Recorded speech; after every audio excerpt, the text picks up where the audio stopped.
Hello there guys, welcome back to Younes Talks Football, welcome back to a brand new video. I hope all of you are doing well. If you're a Liverpool fan, huge congratulations to all of you. Quadruple still on. It is, and it's another domestic trophy. It's a domestic double, which could turn into a domestic treble if the league were to get wrapped up, which is tough because City are where they are at the moment. Champions League final still to play. It's Liverpool season. It is Liverpool season, but as I say, congrats to Liverpool. Penalty shootout. It's a lottery. Anything can happen. It's once again a 0-0. It's once again a penalty shootout. It's once again a Liverpool win. And it's once again a Chelsea loss. And it's once again another FA Cup final that Chelsea have lost at Wembley. Third time in a row. I am sick of losing cup finals now, man. This just gone on long enough. And to lose it in that manner, I'm all for a penalty shootout. And it's a lottery. And anything can happen. It is what it is. But you're one of the sudden death players to take a penalty. You got to make sure you're putting it in a spot where keeper's not going to get it. And if he gets it, it means that he's pulled off a worldy of a save. Is what it is. If you put it right in the bottom corner or right in the top corner, or you do something and the keeper just performs a miracle and saves it, fair play. You did not miss. The keeper saved it. That's how I look at it. But a penalty like that, where Mason Mount steps up and takes a pen like that, it's not good enough, man. It's not good enough. I'm sorry. It's not good enough for the standard, what we expect, and what you need to perform, what you need to do in an FA Cup final, in any final, in a penalty shootout. You can't be taking a pen like that. You just can't. You just can't. Luckily, even though we missed our second penalty, it shifted and it went in our favour. The momentum shifted. It all came into our alleyway. It all came into our favour. We threw it away again. And it's a third FA Cup final in a row now. Yeah, it stings. This one stings because I didn't expect Chelsea to get to the end of extra time like this, a penalty shootout. I honestly thought the game would be sorted in 90, whether it was Chelsea or Liverpool.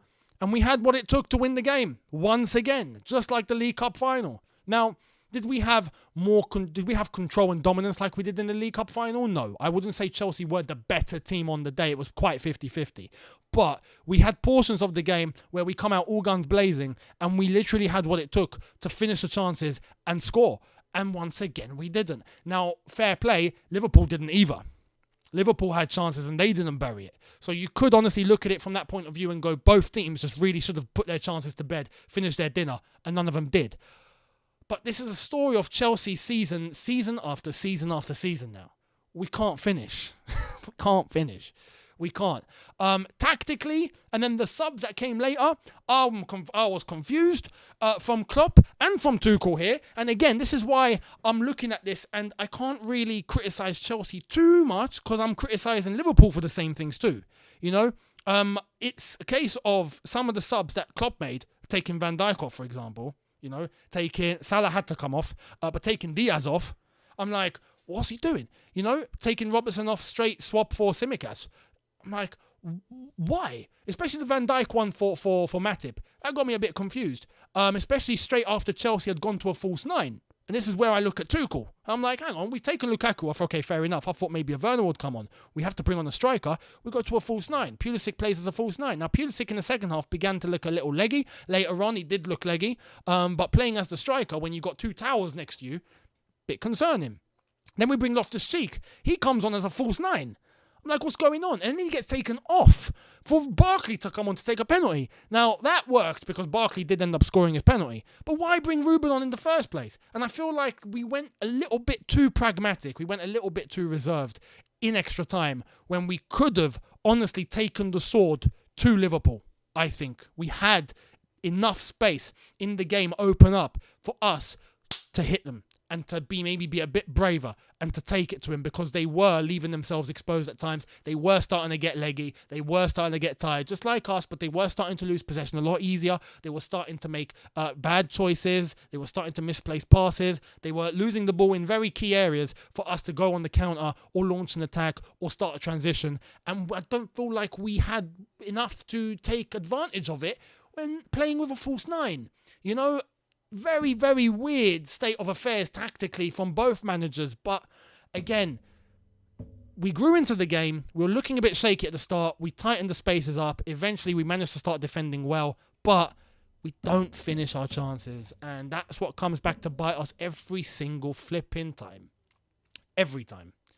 We can't we can't finish. We just can't. And as I've said, Liverpool had chances. They didn't finish. They hit the woodwork. We hit the woodwork. In that aspect, you could say 50-50. When it comes to a penalty shootout now, and you're looking at Edouard Mendy, who many didn't expect to make a save, and then he pulled off the one save that he had to make, which was Mane's penalty to wrap up the game, and he did it. So fair play, Edouard Mendy. Because I know a lot of people doubted Mendy when it came to a penalty shootout. And I'm just like, no, you know what? We won't play Kepa, we'll play Mendy. It'll be fine. And I feel like he done his worth. Maybe one penalty he really should have saved. He had a glove on it. The fourth penalty, not the fifth. The fifth he saved. But later on, we've switched the momentum of the penalty shootout. You gotta finish your penalties, man. You have to. And I know it's not easy, but you have to put the ball in a spot where you want to put it. And don't just hit it central when you know the keeper's there and he's going to make a save. I feel like Mason Mount's penalty was just really bad. Pressure got to him maybe. But again, this is where, like Aspie, you expect on a level like this for penalties to get buried. You look at a Barkley comes on and he puts a penalty away. But this is, Ziyech. Look at that penalty. Quality penalty. Mount, his fifth. He's lost 5 finals at Wembley. This is his 6th. It just, I don't know, goes to show mentality maybe. But overall, Liverpool, did they need this for the quadruple? Yeah. Are they going to get the quadruple? Maybe. I mean, the league isn't going in their favour, but anything can happen. It's another domestic trophy, though, and fair play to Liverpool. Chelsea, I feel like, done better than expected overall, but we could have wrapped up this game if we had buried our chances. It's the same story once again. Now Chelsea's season is over. It's over. And I feel like now we need to, wrap up top 4. I feel like we'll do that. Hopefully, we should. Imagine. But I feel like we'll do that. And then, look, into the summer, start identifying who we're going to bring in, start saying goodbye to the players who are leaving, start looking at Thomas Tuchel and the scouting department, Todd Bowley coming in, taking the reins, and let's start building for the new season. That way we can start, playing properly at the level we need to play and put in a challenge to Liverpool and to Man City. Because Liverpool, as incomplete as you could say they were today, you can still see the quality. You can. And I feel like, yes, we might have managed that decent, in terms of trying to nullify them and taking the game all the way to penalties. Fair enough. But at the end of the day, who won? That's what counts. And I've had enough of saying Chelsea have lost the final. I've had enough. Some may say, it sounds a little spoilt. But look, Chelsea Football Club are a certain level and a certain standard. I know you can't win every week. You can't win every single trophy that there is to win. You can't. But when you're losing, it's like, come on, have a day off, So fingers crossed we start wrapping things up. And yes, we won the Champions League last year. Some fans might say, oh, come on, have a day off, relax. But when you get that far, again, 2 times in the season, and you lose both, come on, man. Come on. Anyway, look, season's over. We'll start looking to the new season. We start looking to build again. We start looking to Todd Bowley, to Tuchel, to the players that we need to bring in to replace the ones that are leaving. And we start making our decisions based on all of that. And hopefully we start next season with a flyer. Fingers crossed. But everyone, thank you all so much for watching. I hope you've enjoyed this. Liverpool, once again, congratulations. And honestly, best of luck with the quadruple, because it's going to be either Liverpool or City that win the title. It's going to be either Liverpool or Real Madrid that win the Champions League. I personally think Liverpool will win the Champions League. Will they win the league? They're 3 points behind. City have to slip up, and I don't think City will. So it's going to be tough, but it is what it is. Good luck to Liverpool. And may the best win. But for Chelsea, season's over now. Let's start looking to next season. Let me know your thoughts down below. Much appreciated. Hit the like button if you did enjoy this. Subscribe if you are new. And I'll see all of you very, very soon. Have a good one, people, in a bit. Take care. And peace.